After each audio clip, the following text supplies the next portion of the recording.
my name is Ester. I am 7 out of 8 of the children that we have in our family. And then I have a little baby boy. His name is Malakhi. He is 3.5 months old.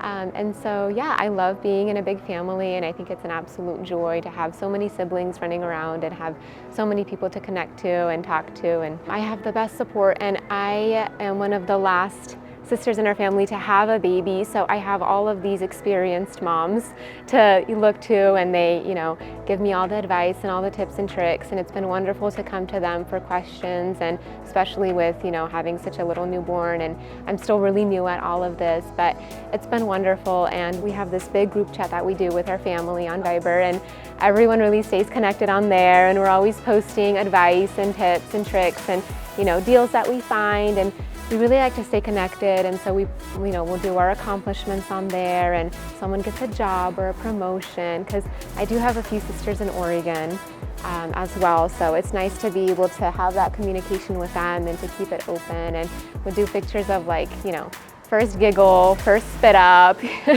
We love to be connected, because I feel like if you don't make an attempt to stay connected with your family, even though we live thousands of miles away or 5 minutes away, if you don't stay connected, you don't try, then it's really easy to grow apart. And it's good to really try and to make that effort to stay connected and to, just be with each other. As I've mentioned, I have a lot of older sisters, but my sister Lily is the one where I saw it first, hands-on, and she had her babies, and it was a beautiful stroller. And then my sister Abby had her baby, and then she got the Mima stroller as well. The design was stunning, and it really caught my eye, and seeing how they used theirs and how practical it was, and I was just like, I know I need to have the Mima. Even before I had my baby, I was like, if I do have a baby, I'm gonna use the Mima stroller, because it's just stunning, and seeing it in their everyday life, I loved it. I have the Mima Xari stroller, and in my everyday life, I love to use the bassinet feature of it, because it really is almost similar to Malakhi's crib,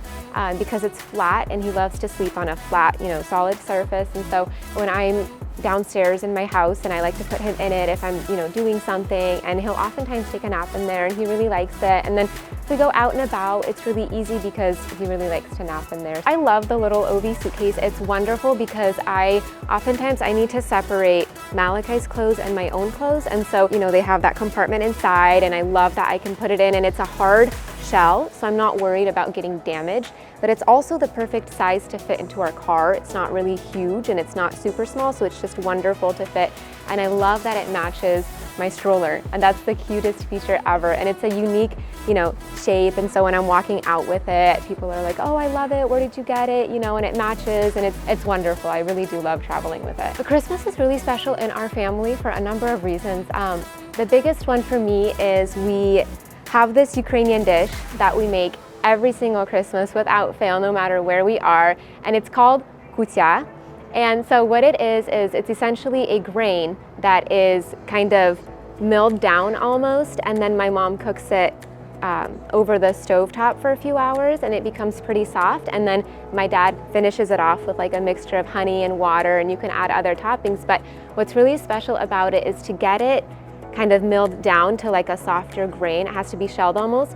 My mom would pour a little bit of the raw grain into bowls, and all of us kids would sit on the floor, and we would get the end of a rolling pin or a spoon, and we would kind of bang it so it kind of gets that crushed texture almost. Yeah, and so that for me is one of my favorite memories, is sitting on the floor as kids, and we would just sing songs up to the beat of us doing it, and my nephews would be involved, and anyone who was there at the time, my mom would just give them a bowl, and everyone went at it. Yeah, and it's something that I can't wait to teach Malakhi how to do, because it's part of our heritage and our culture, and it's something that's going to stay in our family for generations. And it's sweet because my mom we start it, she kind of continues it, and then my dad finishes it off with the honey and the water, and then we serve it in this beautiful glass bowl, and everyone has a bowl, and it's a sweet dish, but it's not even about the dish itself, it's the memories that we create while sitting there and doing it. And so